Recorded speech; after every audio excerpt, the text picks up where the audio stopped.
Life is full of challenges, some we can predict and many we can't. You don't need to go it alone. Counseling with a trained professional can be invaluable when we need some extra help managing stress, relationships, or figuring out how to navigate big transitions. BetterHelp will assess your needs and match you with your own licensed professional therapist, so you can connect safely and privately online within 48 hours of requesting an appointment. BetterHelp lets you connect one-to-one with a counselor, and they're committed to helping you find a great match, so it's easy to switch therapists if it's not a good fit. And they can help you find a therapist with expertise in the areas you want help with, whether it's depression, anxiety, sleep, relationships, and more. You can schedule weekly video or phone sessions, and everything you share is confidential. Also, you can send messages to your counselor anytime, and they'll get back to you quickly. Start living a happier life today. Get 10% off your first month at betterhelp.com/nocturne. Join over 1 million people who have taken charge of their mental health. That's betterhelp.com/nocturne for 10% off your first month. Thanks, BetterHelp. This episode is also brought to you with support from listeners like you. I really need your help to keep the show going strong. Find out how at nocturnepodcast.org/support. You may not have noticed, but you never hear ads in the middle of Nocturne episodes. Those ads are called mid-rolls, and I don't do them because I think it's important in a show like this one to not interrupt the mood and atmosphere of the stories. But that makes this show even more reliant on listener donations. There are tens of thousands of you, but only a tiny fraction pitch in. I know how it is, but I really can't do it without you. So again, please head over to nocturnepodcast.org/support or go directly to patreon.com/nocturnepodcast to help out. Thanks in advance.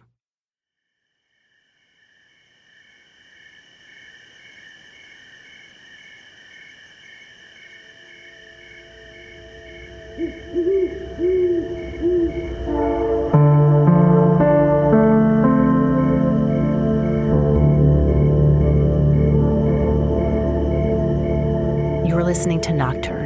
I'm Vanessa Lowe.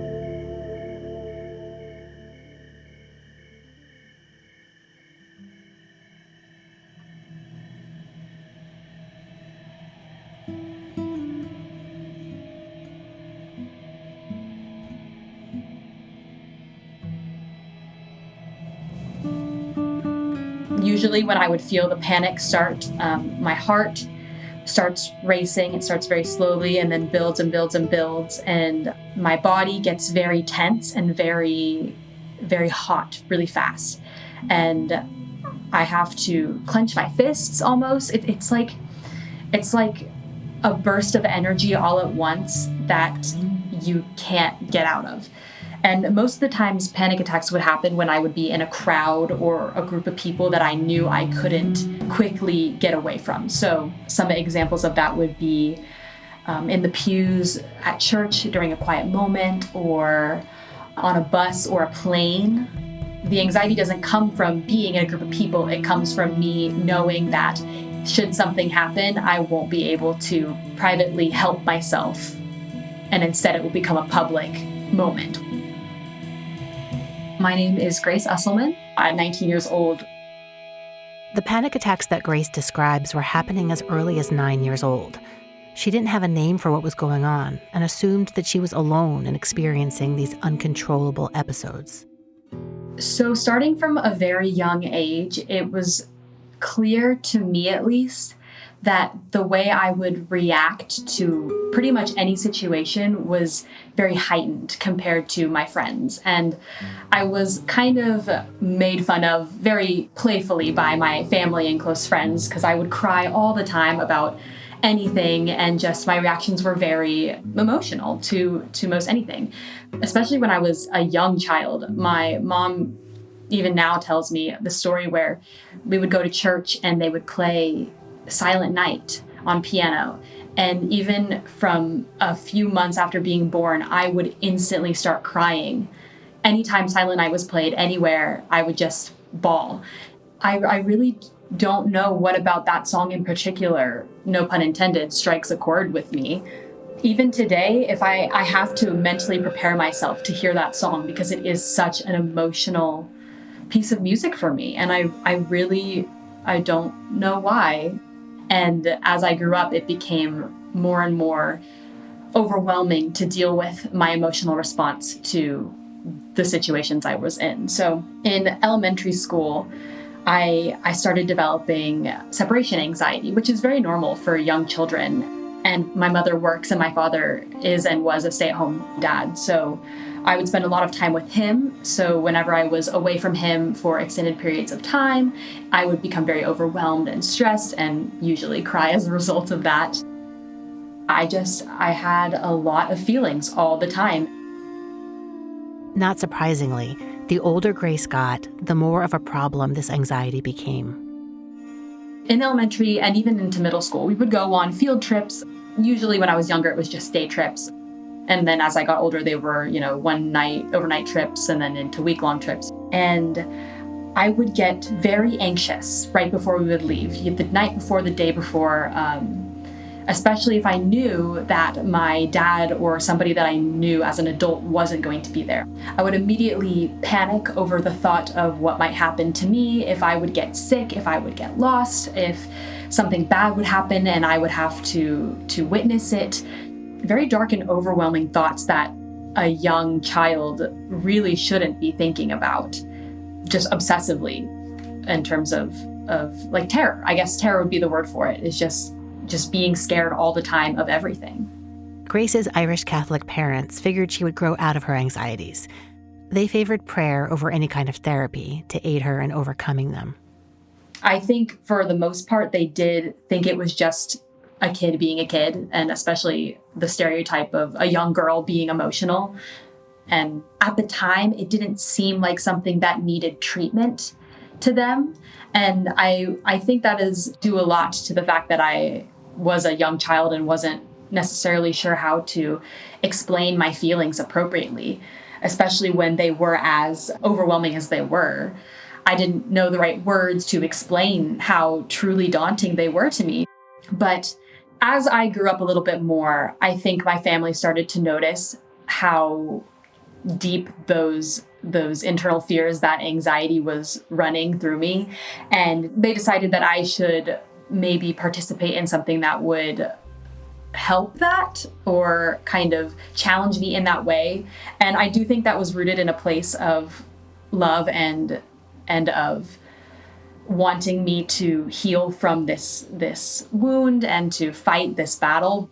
I remember we were at dinner one night and my dad looked over at me and said, "Hey, so I found this trip sponsored by this group of people who take middle schoolers to different parts of the world, and you do different types of activities there, and you go backpacking and you explore these countries, and I think that would be really good for you."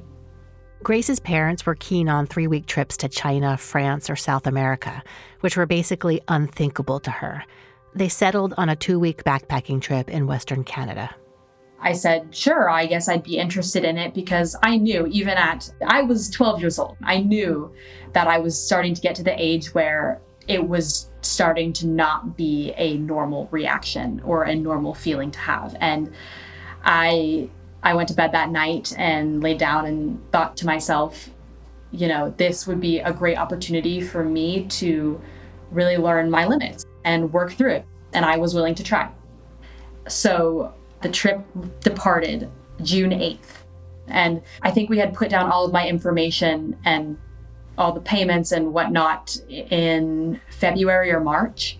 And then from March onward, we would have bi-monthly meetings as a group to get to know one another and learn about Canada, learn about where we were going, and how to backpack across a country. The meetings were very helpful to me because it was nice to see the people who I'd be traveling with, the people who would be leading us, the places we were going, really, really understanding the trip that I was about to go on. But definitely as school ended and I entered summer, my coping mechanisms, which normally are being busy and being distracted, were gone all of a sudden. And I became very, very stressed and anxious, obsessively thinking about the trip, how it was going to go, what I was going to feel. my anxiety was rooted in the fact that I was scared of having anxiety on the trip. So I was just running in circles in anxiety about the upcoming potential situation that I had no clue how it was going to go. So it was me taking thoughts out of my head and then running around myself, overwhelming myself to no end. I was very used at this point to having small panic attacks, and I was worried about having anxiety with a group of other 12-year-olds who, for all I know, had no idea about what anxiety or panic attacks felt like and would be scared or concerned about how I would react. I was scared of crying in front of them. I was scared of reacting to anything in front of them. And any type of mental reaction, in my opinion, is very vulnerable and very personal. And, 12 to 14 is the age where everything is very personal, and you were learning to grow up, and we're embarrassed about a lot. And I was worried that I would get into a situation that I wouldn't know how to deal with. And then at that point, what do I do? These thoughts and anxieties swirled around and around in Grace's brain. While she wanted to push through her fears and feel more normal, she was increasingly consumed with trepidation about the trip. As summer approached and we got into the last weeks of me being home and getting ready to leave, I suddenly developed childhood insomnia. And suddenly I couldn't sleep. I could get barely an hour or two of sleep each night. And every time I would even see my bed or get close to it, I would be overwhelmed with so much stress and anxiety. It was almost like someone had put like a fishing hook in my heart. And every time I thought about sleeping or anything, someone would tug at it really hard. And I lost my breath and I would get shaky. It was truly a sensation I had never felt before. And I was 12 years old. I had no idea what was going on or why I was feeling this way about something that was supposed to be good for me, something very healthy and, something that people like to do. People like to sleep. And all of a sudden I didn't like it and didn't know why. I would lie down and, as one falls asleep, you close your eyes, you clear your head. And every time that would happen, inside my head, I was just racing. Every thought, every fear would come out and grab hold, and it was just overwhelming. And sometimes I would be so exhausted from my lack of sleep that I would begin to fall asleep. But in that space between truly being asleep and falling asleep, I would get that feeling of falling, and then I would wake back up. I would get up, I would walk around my room, I would find a book that maybe I wanted to read or was reading. Sometimes I would make tea. But yeah, I would just get up and shake a little bit and try and get out the energy that was just pent up in my head and my body. Grace was 12 years old, but this wasn't the classic childhood fear of a monster hiding under the bed or in the closet. At that point, I was terrified of not the dark, but the night, which is a difference that I find very interesting and substantial, because I wasn't afraid of darkness. I was actually very comforted by that kind of private moment that you have to yourself. It's the one time where I feel like we really see ourselves and feel the things that we are feeling very vulnerably. So at that point, it wasn't me being a young kid afraid of the dark who needed a nightlight. It was me being so overwhelmed with the isolation that is nighttime and with all of the things that I was feeling all at once and not knowing how to deal with them. One of the first things I tried to do in order to cope with these overwhelming sensations was meditation and sitting quietly, which at 12 years old is a really hard thing to do. So almost right off the bat, that was not something that I stuck with, which is actually kind of funny because now I meditate daily and it's one of my biggest, most beneficial coping mechanisms. I also tried running at night, or walking or just getting my body tired before I would go to sleep. I tried listening to music. I tried all of the different types of white noise and pink noise and different sound frequencies and anything that the internet told me was going to help me sleep. I tried anything that my little middle school brain could think of to help myself, and none of them ended up working out, for long at least. After a few weeks of experiencing this every single night, I one day was like, there is no way that I can continue living like this. It was deteriorating me, and I was overwhelmed. I was going to bed and thinking about the trip and how nervous and scared I was, and just got tired of it, couldn't take it. I sat up in my bed. It was 12 or 1 a.m. at this point, and I just said, I'm not going to feel this anymore.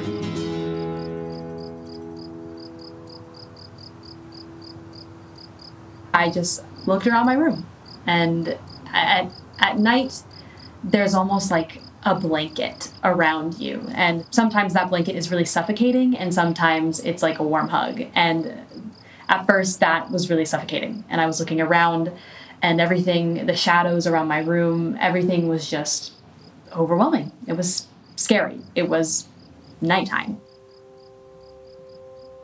So I kind of looked at the things that I was trying to use to help myself and other things that made me feel better. And all of the coping mechanisms that I tried were not something that would help me in the long run. They were momentary fixes. And at this point, I realized that this wasn't just a phase, you know? I knew that this was something I was going to be dealing with for a long time, and I wanted to learn more about how I could help myself. And I came to the conclusion that the only thing that was going to make me feel better in the long run was something that I knew I could control all the time. At any point, I could bring myself to this place or think of this or feel this, and it would soothe me because it was something tangible, I guess, which tangible is a weird word for it because it wasn't physical. It wasn't something I could hold. It was just something familiar. In all of my favorite stories, the hero does the hardest thing, and it's that they go into battle and they fight the big bad guy. And I said, you know, what if I looked into the night head on and figured out what about it was so overwhelming to me? So I quite literally sat down on my floor. I opened my blinds in my window one night, and I just looked at the stars. And luckily, where I live in Texas, we get a really good view of the night sky, and there's not too much light pollution. So there were so many stars everywhere, and I was amazed. I was entranced by them. And I feel like stargazing and that activity is a little bit romanticized. So I wasn't at that point too keen on doing that, but I remember looking at them that night, and I was like, hey, these stars are the same stars that I would see if I were in Texas, if I were in California, if I were in Colombia or France or anywhere. That's the same sky, no matter where you go. And just hearing myself think and say that was almost like a mantra. It was so comforting to me to know that it was just right there. I just look up. It's the simplest little thing. I just look up and it's right there, you know? The stars were something comforting to me because they were constant and they were always going to be there. That consistency made me feel like I was in control of something when obviously I wasn't. I don't control the stars. I don't control the night, but it was something that I could say, okay, I'm in a moment of panic. I'm in a moment of fear, but you know, look up, and that thing that you feel so connected to, that thing that has helped you so much is right there in front of you. There is nothing to worry about. Your control is still here. I think in the moment, it was just a small thing that I did. But I ended up sitting there for like an hour and a half, just looking and thinking nothing. It was the first time in months I was thinking about nothing.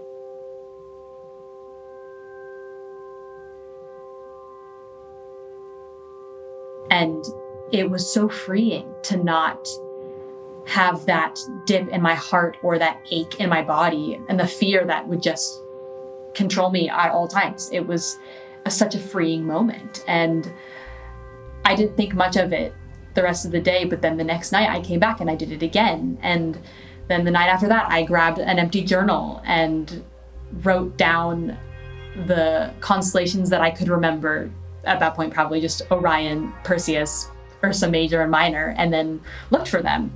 And online, you can look up the constellations and what meteor showers are happening and the rising and movement of different planets. And I started doing that as well.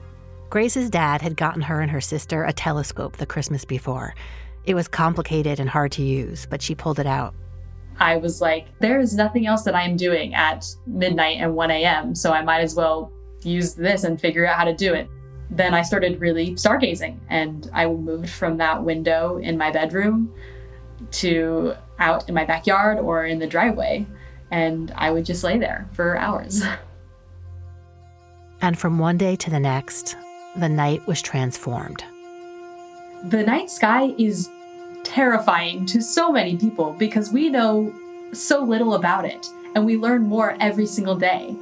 And there's so much unknown that can be overwhelming for so many people. Yet for me, it was this source of comfort. And I think it was because it's not that I know nothing about this, it's that nobody knows pretty much anything about it. And the little we do know can change tomorrow.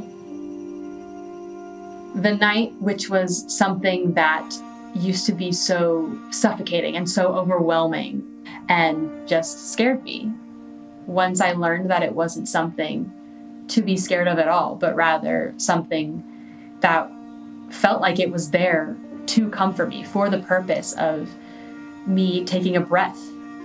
It was like a stranger becoming a friend. And instead of in meditation, when you sit down and you're thinking about nothing, at least with looking at the stars, I was thinking about looking at the stars, which at that age, I didn't really know much about anyway, so I was just looking at balls of light.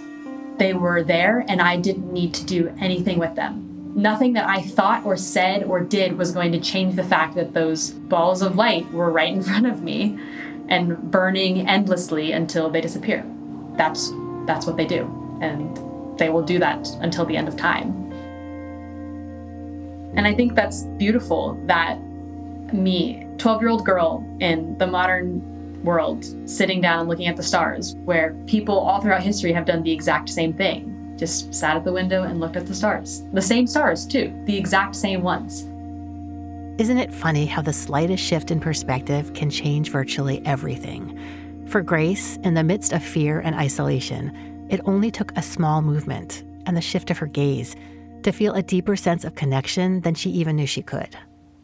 It seems at the biggest turning points in my life, I gaze out this window and something comes to me. And this probably was the start of that, where I was awake at 1 a.m. and opened the blinds and stared out the window and looked around at my neighborhood and the horizon and all the stars and felt something that moved me.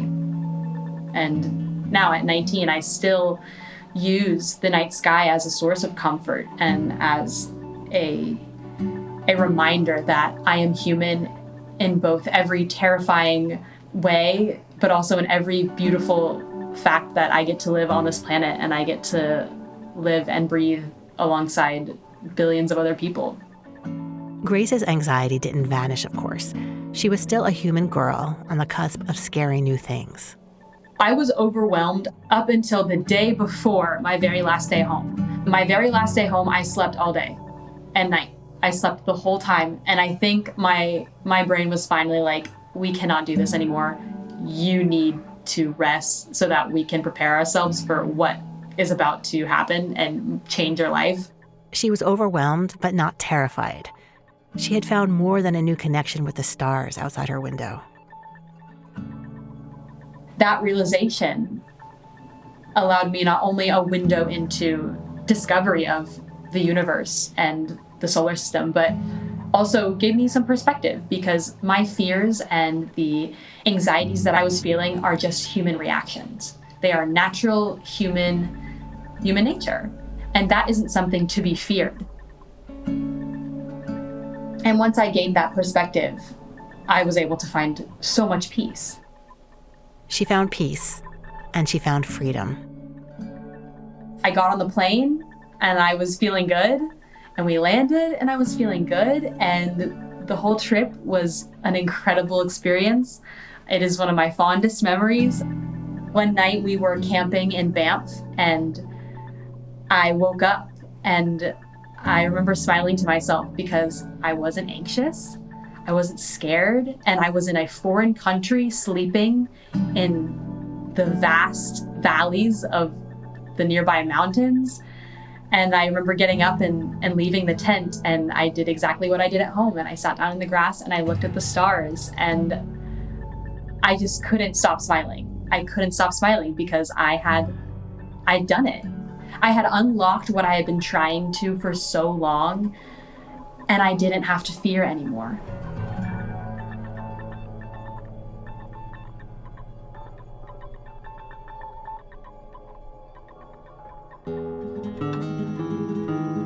You've been listening to Nocturne. I'm Vanessa Lowe. Nocturne is produced by me and was created by myself and Kent Sparling, who also composed the theme music. Other music in this episode by Janet Fetter, Miles Boyson, and Kent Sparling. Thanks to BetterHelp for supporting Nocturne. For 10% off your first month, go to betterhelp.com/nocturne. Connect one-on-one with a counselor online to get help and feel better. Again, that's betterhelp.com/nocturne. Nocturne is primarily supported by listeners like you. Thank you if you already support us. If you haven't yet, it would really, really help if you went and did it right now. I produce this show 100% independently, almost entirely on my own. Everything from researching topics to booking and doing interviews, all the story editing, audio editing, everything. Along with freelance radio and podcast work, Nocturne is how I make my living. The more the show is supported by listeners, the more time and energy I can put into it. You can donate directly to keep Nocturne going strong. There's information about how to do this at our website, nocturnepodcast.org/support. There are a couple of ways to pitch in, and if you support us at Patreon, you can automatically send a few dollars our way each month, and you get regular updates from me about upcoming episodes and behind-the-scenes stuff.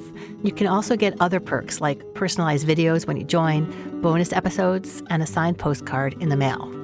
Extra big thanks to Adam Jensen and Nick Johnson, who joined the Happy Possum level of support on Patreon. That's the highest tier, and you guys are amazing. Thank you so much. Okay, the rest of you, please head over now to patreon.com/nocturnepodcast or go to nocturnepodcast.org/support. Till next time, thanks for listening.